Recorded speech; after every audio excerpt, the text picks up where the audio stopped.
Hello candidates. So guys, আপনাদের মধ্যে অনেকেই এই জ্যান 25-এর কোশ্চেন নাম্বার 9B নিয়ে একটা ভালোই প্রবলেম ফেস করতেছিলেন।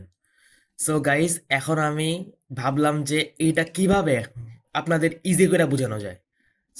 সো আমার মাথায় একটা আইডিয়া আসছে, যেটা এখন আমি আপনাদের সাথে শেয়ার করব। সো গাইজ, চলেন কোশ্চেনটাকে আমরা একটু ব্রেকডাউন করে আমাদের মতো ইজি করে বুঝি। সো গাইজ, কোশ্চেন নাম্বার বিতে দেখেন আমাদের কি বলছে। এই লাইন এল হচ্ছে আমার পি পয়েন্টের ট্যানজেন্ট, অ্যান্ড এই ট্যানজেন্টটা কার্ভকে আরেকটা পয়েন্টে কাট করছে, হুইচ ইজ দিস। এটাকে আমরা কিউ নাম দিলাম, কিউতে কাট করছে। অ্যান্ড আমাদের এই কিউ এর কোঅর্ডিনেটটা বের করতে হবে। সো গাইজ, আমরা বেসিক্যালি কি করি, ধরেন যে এটা একটা কার্ভ, এটা একটা লাইন।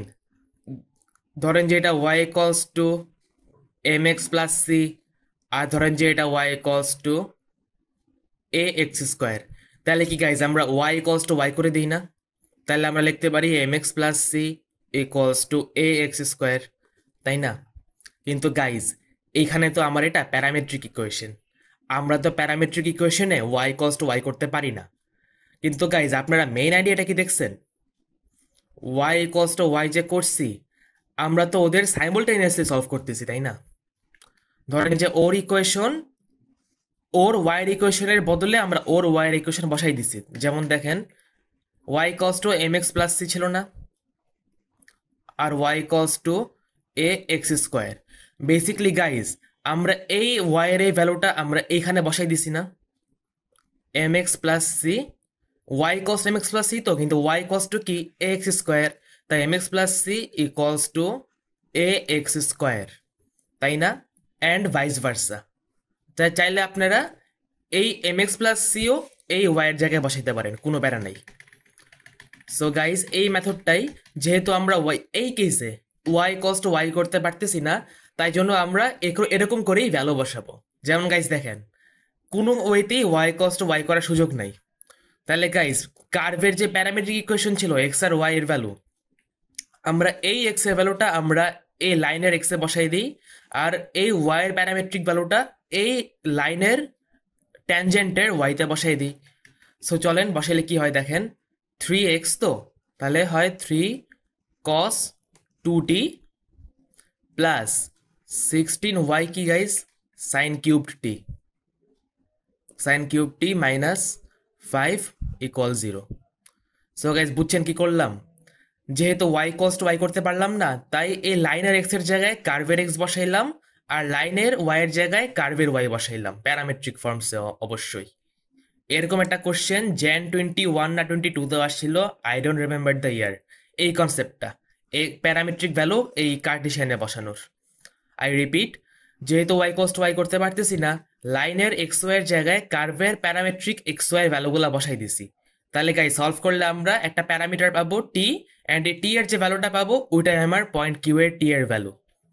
আই রিপিট, এইগুলা এখন সলভ করলে যে প্যারামিটারটা পাবো টি ইকুয়ালস টু সামথিং, ওই টি ইকুয়ালস টু সামথিংটা রিপ্রেজেন্ট করে আমার কিউ কোঅর্ডিনেটটা। যেমন টি ইকুয়ালস টু π/6 রিপ্রেজেন্ট করে আমার পয়েন্ট পি। সো গাইজ, এটাকে সিম্পলিফাই করেন। 3 ইন্টু 2 cos 2t মানে কি গাইজ? cos 2t মানে কি? সাইনে আনেন 1 মাইনাস 2 সাইন স্কোয়ার টি না? O level pure math and P3, 1 minus 2 sine square T plus 16 sine cube T minus 5 equals to 0। Simplify করেন। এখানে গাইজ 3 আর 2 হয়ে যায় 6, তাহলে 6 ইন্টু 1 মাইনাস 2 সাইন স্কোয়ার টি, তাহলে হয় 6 ইন্টু 1 6, আর মাইনাস 6 2 হয় 12 sign square T plus 16 sine cube T minus 5 equals to 0। এখন simplify করেন, কিউবটার সামনে লেখেন, 16 সাইন কিউব টি মাইনাস, আচ্ছা মাইনাস 5 না, মাইনাস 12 সাইন স্কোয়ার টি। এরপরে 6 minus 5 is 1 plus 1 equals to 0। এখন গাইজ দেখেন, আমরা যে এই ইকুয়েশনটা পাইলাম, এটা কি পাইলাম গাইজ? এটা হচ্ছে আমার লাইন এল, এই যে লাইন এল অ্যান্ড কার্ভের ইন্টারসেকশন করলে যেটা আসবে ওইটার সলিউশনটা হচ্ছে এই ইকুয়েশনটা। সো আমরা এটা সলভ করলে আমরা লাইন অ্যান্ড কার্ভের ইন্টারসেকশন পেয়ে যাব। কিন্তু গাইজ আমরা জানি কিউবিক ইকুয়েশন ডাইরেক্টলি সলভ করা যায় না, এটার জন্য আমাদের কিছু ফ্যাক্টর লাগবে। এখন আমরা ফ্যাক্টরে আসি। সো গাইজ এই ইকুয়েশনটা যেটা আমি বললাম, দিস ইকুয়েশন, এটা হচ্ছে আমার লাইন অ্যান্ড কার্ভের ইন্টারসেকশনের সলিউশন, যেটা সলভ করলে আমরা ইন্টারসেকশন পাবো। কিন্তু গাইজ আপনারা কি দেখতে পারতেছেন এই কার্ভটা যে লাইনের সাথে দুবার ইন্টারসেক্ট করছে, একবার পয়েন্ট পি তে আর একবার পয়েন্ট কিউতে। অ্যান্ড পয়েন্ট পি এর টি এর ভ্যালু আমরা জানি, যে টি এর ভ্যালুটা আমরা জানি। টি কত ছিল গাইজ? টি এর ভ্যালু ছিল π/6, তাই না গাইজ? π/6 মানে হচ্ছে 30 ডিগ্রিজ, বুঝতে পারছেন?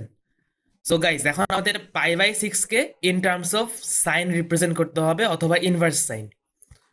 কারণ গাইজ এখানে একটা সাইন ফাংশন আছে, তাই আমাদের π/6 কে ইন টার্মস অফ সাইন নিতে হবে, নট কস নট ট্যান। কারণ এইখানে আলহামদুলিল্লাহ, I am extremely sorry guys. So guys π/6 কে ইন টার্মস অফ সাইন নিতে হবে, নট ট্যান নট কস। কারণ এইখানে আমাদের ফাংশনটা সাইন, কিউবিক সাইন, তাই জন্য π/6 কে আমরা সাইনে নিব। সো গাইজ π/6 কে আমরা সাইন কেমন নিই আপনারা জানেন? সাইন 30, সরি সাইন 30 না, π/6 মানে হচ্ছে 30। সো গাইজ সাইনের কোন ভ্যালুটা আমাকে 30 দিবে আপনারা জানেন? Which is half. সরি ভুল বলছি, π/6 সাইন ইনভার্স। সাইন ইনভার্সের কোন ভ্যালুটা আপনাকে π/6 দিবে আপনারা জানেন? কারণ আমাদের π/6 কেই সাইন ইনভার্সে লিখতে হবে। এটার অ্যান্সার হচ্ছে হাফ। কারণ আপনারা যদি সাইন ইনভার্স হাফ দেখেন, দেখবেন π/6 আসছে। তাহলে গাইস π/6 কি আমরা সাইন ইনভার্স হাফ লিখতে পারি না? এটা কেন করলাম? কারণ এখানে একটা সাইন ফাংশন আছে, নট ট্যান নট কস। তাই জন্য আমরা π/6 কে in terms of inverse sine অথবা সাইন রিপ্রেজেন্ট করতে হবে। And guys π/6 is the same as sine inverse half. কারণ গাইস এই যে π/6 মানে তো আমার সাইন ইনভার্স হাফ, দেখছেন π/6 কিন্তু আমার সাইনে রিপ্রেজেন্ট হয়ে গেল। এখন গাইস আমাদের সাইন ইনভার্স দরকার নাই, দুই সাইডে যদি গাইস আমরা সাইন, আচ্ছা গাইস দেখেন, ধরেন যে সাইন থেটা ইকুয়ালস টু √3/2 ধরেন, তাহলে গাইস, আচ্ছা না ওয়েট, আচ্ছা এটাই then numerical values, sine inverse sine theta equals √3/2। তাহলে গাইস থিটা ইকুয়ালস টু কি হবে? সাইন ইনভার্স √3/2, তাই না? বুঝতে পারছেন আমরা কি করলাম? গাইস দেখেন এই ফর্মটাই কি আমাদের এই ফর্ম না? Theta equals to sine inverse 3/2 √3/2, আর এই কেসে T equals to sine inverse half. তাহলে গাইস আমাদের এখন এই স্টেপ থেকে এই স্টেপে যাওয়া লাগবে, সরি। তাহলে গাইস কি করলাম দেখেন, এই সাইডে আমরা সাইন ইনভার্স করছি না এটা আসার পরে। তাহলে গাইস এখন আমরা রিভার্সটা করব, এটার উল্টাটা। তাহলে গাইস থেটা ইকুয়ালস টু যদি সাইন ইনভার্স এটা হয়, তাহলে গাইস এই জিনিসটা will be equal to sine theta. Same ওয়েতে গাইস টি ইকুয়ালস টু যদি সাইন ইনভার্স হাফ হয়, আই রিপিট, টি ইকুয়াল যদি আমার সাইন ইনভার্স হাফ হয়, তাহলে half will be equal to sine t. Sine t equals to half, বুঝতে পারছেন? এখন কি আসে ফ্যাক্টরটা? 2 সাইন টি ইকুয়ালস টু 1, তাই না? 2টা এই সাইডে মাল্টিপ্লাই হয়ে গেছে, 2 সাইন টি ইকুয়ালস টু 1 না লেখা আমি লিখলাম 2 sine t minus 1 equals to 0, same জিনিস। ফ্যাক্টর পেয়ে গেলাম না? এখন এই ফ্যাক্টরটাকে গাইজ বারবার সাইন সুইন লেখা তো ঝামেলা, তাহলে গাইজ আমি শর্টকাট করি একটা, let sine t equals to x দিলাম, তাহলে আমার বারবার সাইন টি লেখা লাগবে না। তাহলে গাইজ এর একটা ফ্যাক্টর পেয়ে গেলাম, 2 সাইন টির জায়গায় 2x মাইনাস 1, এটা দিয়ে আমরা এই জিনিসটাকে লং ডিভিশন করব। এখন 16x³ minus 12x² plus 1, line টানলাম, এখানে একটা 8 যায়, x³ 16x³ বানাতে হবে 2x কে, তাহলে একটা 8 লাগে আর একটা x² লাগে, x²। তাহলে এখানে হয় 16x³ মাইনাস 8x², 1 * 8x², এটা মাইনাস করেন এটা প্লাস করেন, সাইন চেঞ্জ হয়ে গেছে। এখন দেখেন এটা কাটা, and guys 8 + 8 - 12 is -4x² plus 1 নেমে যাবে। তাহলে গাইস এখন 2x কে -4x² বানানোর জন্য, I repeat, 2x K -4x² বানানোর জন্য আমাদের একটা মাইনাস লাগবে আর একটা 2 লাগবে, কারণ 2 2 যার 4 হয়, আর একটা x লাগবে। এখানে x দিলে কি হয় এখন দেখেন, 2 2 যার হয় 4, তাহলে মাইনাস 4x স্কোয়ার, মাইনাসে মাইনাস হয় প্লাস 2x 1 যার 2x। কোথাও কি গাইজ আমি ভুল করলাম?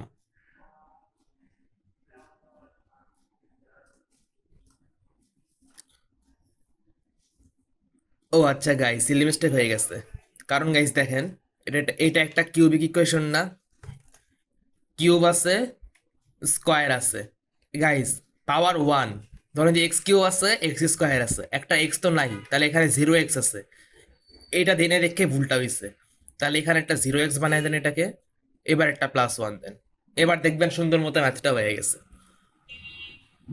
তাহলে গাইজ এখানে নতুন করে করি আমি, এটা আমি মুছে ফেললাম। এখন +8 - 12 is -4x squared plus 0x। এখন দেখেন কি হয়, একটা -2x দিলাম, তাহলে এখানে -4x স্কোয়ার হয়, মাইনাসে মাইনাসে প্লাস 2x 1 যার হয় 2x। এখন আমার সাইন চেঞ্জ করেন,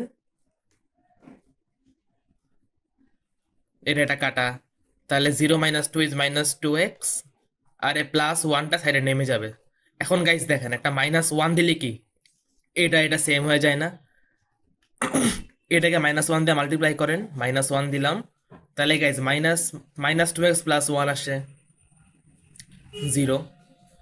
চাইলে দেখাইতে পারেন সাইন চেঞ্জ হচ্ছে, কাটা 0। তাহলে গাইস এই একটা ফ্যাক্টর দিয়ে আমরা আরেকটা ফ্যাক্টর পেয়ে গেলাম না? তাহলে guys 8x square minus 2x - 1 = 0। এইটাকে এখন আপনারা সলভ করবেন, ক্যালকুলেটর ডাইরেক্ট করতে পারেন, কিন্তু অ্যাট দিস মোমেন্ট ক্যালকুলেটর আমার নাই, তাই আমি এটাকে কমপ্লিটিং দি স্কোয়ার ফর্মে করতেছি। তাহলে 8 কমন নিলে কি হয় ভিতরে, x squared minus 2/8 is 1/4, 1/4x -1 = 0।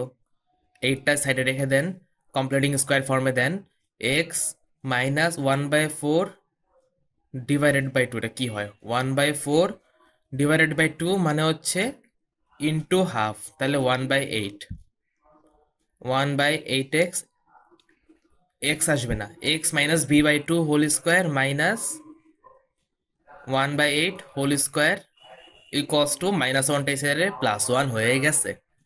তাহলে 8 into x minus 1/8 whole square minus 8/8 square multiply করলাম ইকুয়ালস টু 1। এখন 8 এই সাইডে x মাইনাস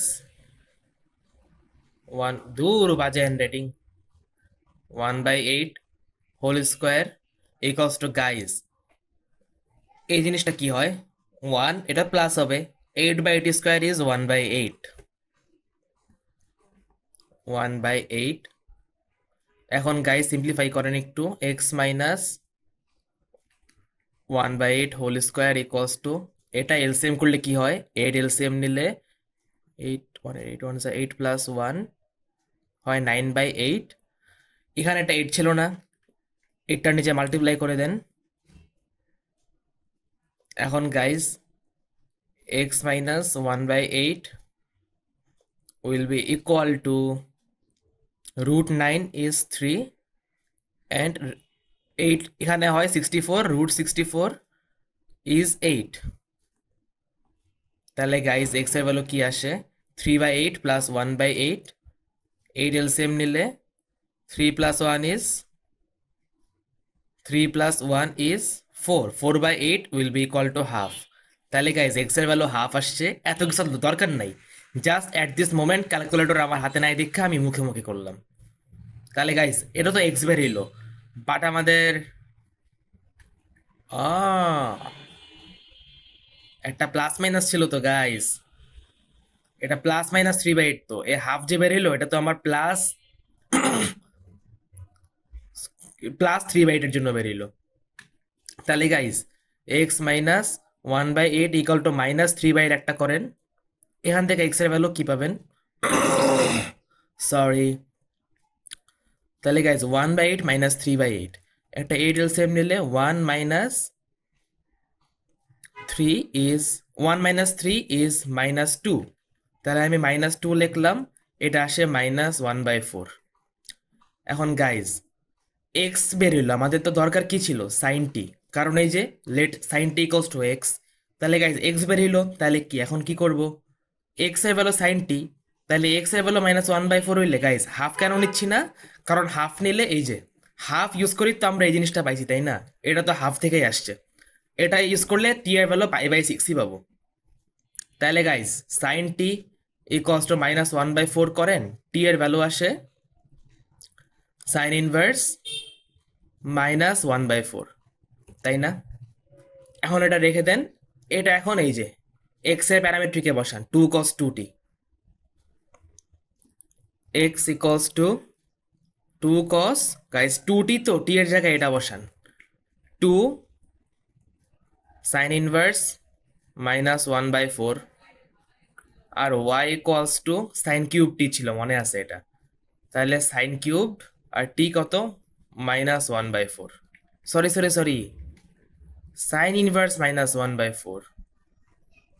এখন এটা আপনারা ক্যালকুলেটরে বসাবেন যেটা আসে এটাই আপনাদের অ্যান্সার। আমি আর এখন দেখাইলাম না কারণ ক্যালকুলেটর হাতের কাছে নাই। সো গাইস ট্রিকি পার্ট যেটা ছিল এই ফ্যাক্টরের পার্টটা, পয়েন্ট পি আর কিউ দুইটাই আমার intersection point of the tangent and curve, and এই জিনিসটা আমরা জানি টি এর ভ্যালু π/6।